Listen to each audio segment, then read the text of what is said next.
What's up, everybody? Welcome back to the channel, and in today's video we are going to be doing our review of Scream 7. You should have shot me in the head. Just kidding. Yeah. Woo! Yeah, you guys aren't victims, you're a friend. Yeah. It's just Colin. I think everyone can see it's Colin. And he did that little skit because, as I said, we are going to be doing our Scream 7 review. And this is another part of series of Colin watching movies in 2026. So let's start with something that I was kind of shocked about. How much hate this movie is getting. Yeah, honestly, this movie has gotten a lot of hate. And people are like, worse than the franchise.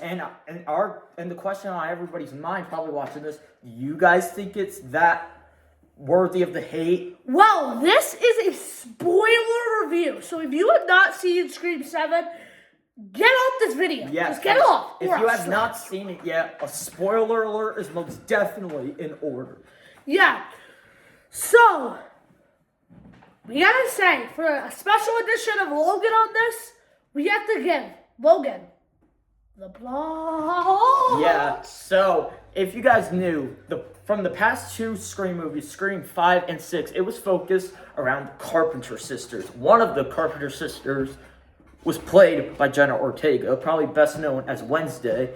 And they have been the targets from the movies, although they are not in this one. Instead, they brought back one of the greatest final girls of all time, Sidney Prescott, or also known as Sidney Evans. So basically, she has a daughter and a husband now, and her daughter is a drama student, and she wants to know more about her mom's past, although her friend was murdered by a mysterious killer who comes back to get vengeance on Sidney. Logan said mysterious killer, but everyone is pointing fingers at Stu Macher. Exactly. But let's see if it's really Stu Macher.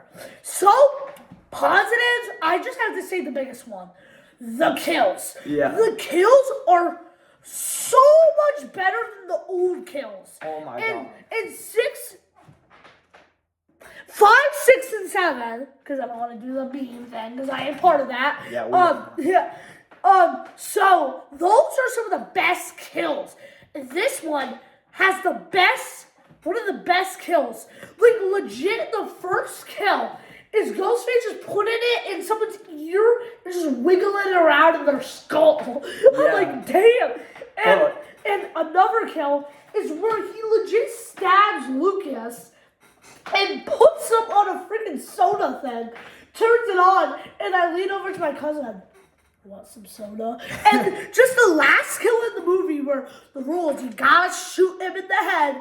They shot the girl in the head. They shot her good in the head. Yeah, and another positive is actually the opening of the movie. Yeah, we're there's this B&B of the stab Stu Macher house, and there's a motion sensor. Yeah, these two teens, boy and girl, they go to the actual house of the man, the myth, the legend, Stu Macher. And they get a call from a fake ghost face. It was like a B&B experience. An animatronic ghost face. And then you see this dark ghost face come out the shadows, and she straight up smacks that ghost face to the ground. And he takes off the mask and he's like, damn, it was just me. I was trying to do something funny. Yeah. And he was like, damn. And then he's like, motion sensor is weird. And then he's like, that's not right. Stab right to the freaking right here. Before that, he even pounced on them and killed them. I was like, sure looks lifeless. And then he slices the girl down and then does that iconic kill. And then they are full-on sprinting. I have never seen a chase where they're running that fast. They're like... Yeah, they're running for their lives. And then he's trying to slash her, grab her. She just smashes it. Drops kick her, and she's hanging from this ledge. Yeah, and then Ghostface falls, and then she let goes, and he just turns around like, yo, what's up? And then, yeah, moving back to the kills, where Sydney's boyfriend died, we were so scared. We forgot to mention, he What? set the girl on fire. Oh, yeah, like legit, he set the girl on fire, and then just lights a match and lights the whole house and him on fire, and he's just like, And then it goes right into the title call. And Shout out to Dead Meat. yeah, back to the kills. Ghostface is not messing around in this one. And another positive is the action sequences. Yeah. Just like Ghostface freaking pitted the knife against the wall.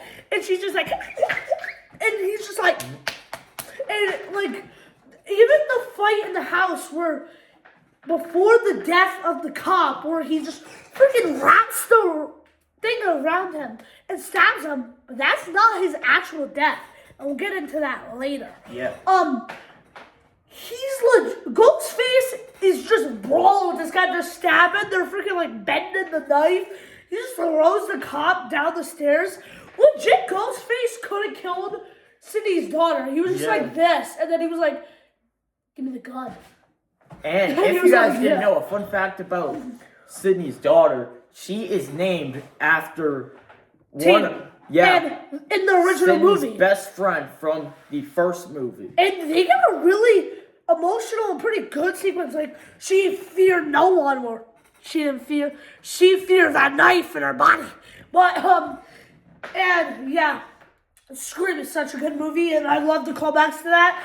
And another positive is how the original writer, no, not the writer, but like a guy, I think he was the writer. I think him and Wes Craven like shared it, but he came back, and I just loved how he lit Ghostface like an actual ghost. Yeah. Like you just saw him in the darkness, and it's like Michael Myers where the light slowly comes, and that's all you can see. He's always around. Yeah, like when he sees him, he's like, it looks like he's seen a ghost, and he basically did. And that's another positive. Where Ghostface is just everywhere in this one. You can see the shadow of him getting up. He's just like, yo, I'm here. Yo, I'm here. Yo, I'm here. Like, the action sequences are so good. He shoots him through the wall, and Ghostface is just like killing people. And then another positive is some people are mixed on it, but the return of Sydney. I was so happy. Like when she was like, "Hey Ben, how you doing over there?" And he's like, "Oh, I'm doing great." Even though I loved what the Carpenter sisters did in the last two, Yeah. I do love me some of my favorite final girl, the great Sydney Prescott. Not in my movie. And another positive is we're Ghostface is just messing up people.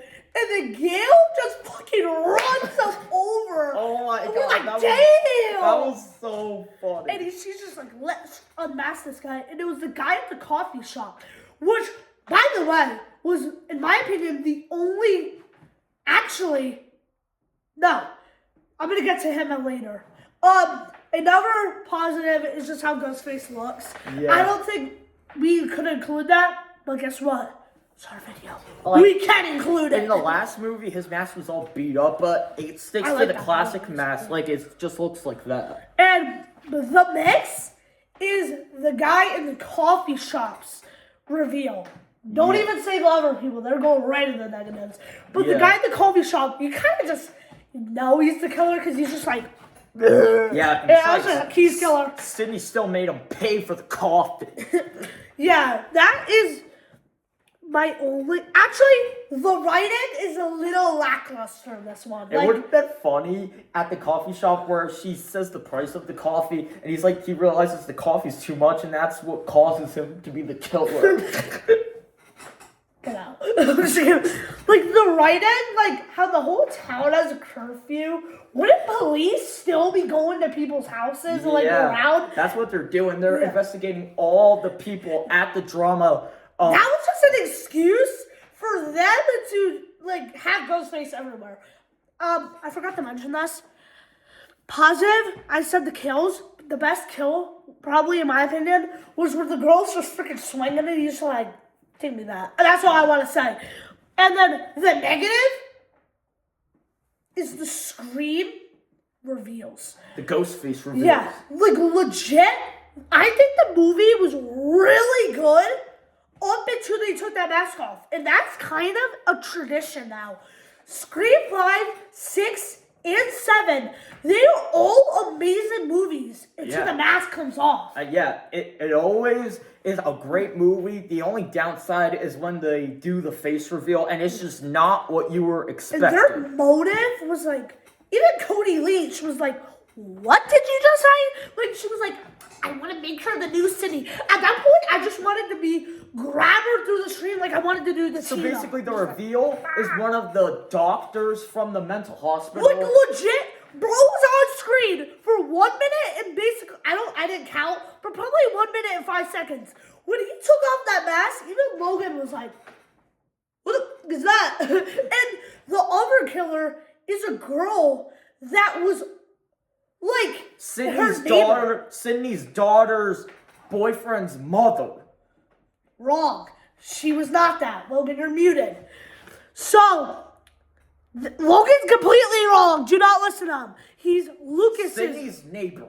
Yeah, Sydney's neighbor, and she killed her son. She killed her own son. She was like, oh, he was too much like my abusive husband. Yeah, and then, like... Yeah, it was just not really that good. And then I think the cop should have died. Like, Cindy, I'm so sick and tired of these freaking final girls surviving. And I know that's the point, but I'm sick of it. Dewey died? I think they should have killed Gail, to be honest. I think they should have killed her. And Cindy, you could say she could have survived. I kind of didn't want her to. Back up to the mix, and I'm seeing a lot of people put this in a negative, and this can go down to a negative real quick. All the callback characters are AI. All of them. Roman, Billy Loomis's mother, and my most sad one, Stu Walker. Didn't I tell you guys that he wasn't gonna come back? I knew he wasn't going to come back. I was just hoping. He didn't get shot in the head. It's a freaking rule. Randy said in the first one, if you don't get shot in the head, you're not dead. Like, this AI version of Stu was keep calling Sydney and the news reporter, my girl, and the only question was, is this Stu AI or is he actually Stu? And I guess it was AI, but they left us basically on a cliffhanger. Is Stu still dead or alive? Because they said they never got his body. Yeah. So that's still a thing.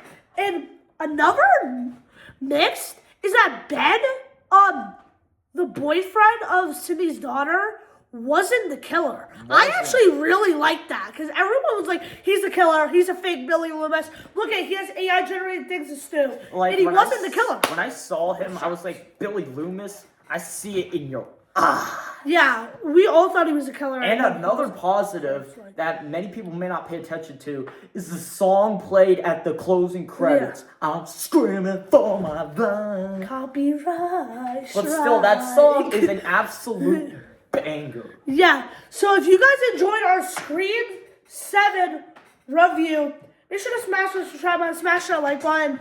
I am going to give it a 3 out of 5. I don't think it's a 4. I think it would have been a 4 if those masks did not come off. That's all I gotta say. And the reason why I put Stu in the mix is because I'm going to see the movie again. So I need to see if I like it more, and maybe it can be a higher mix, or I hate it. And I'm kind of gonna spoil it. I feel like I'm gonna hate it even more. But what would you give it? I'll give it a 7.5. We're doing it out of 5. So I'll give it a 3. Yeah, so you agree. And we're out, man. Peace.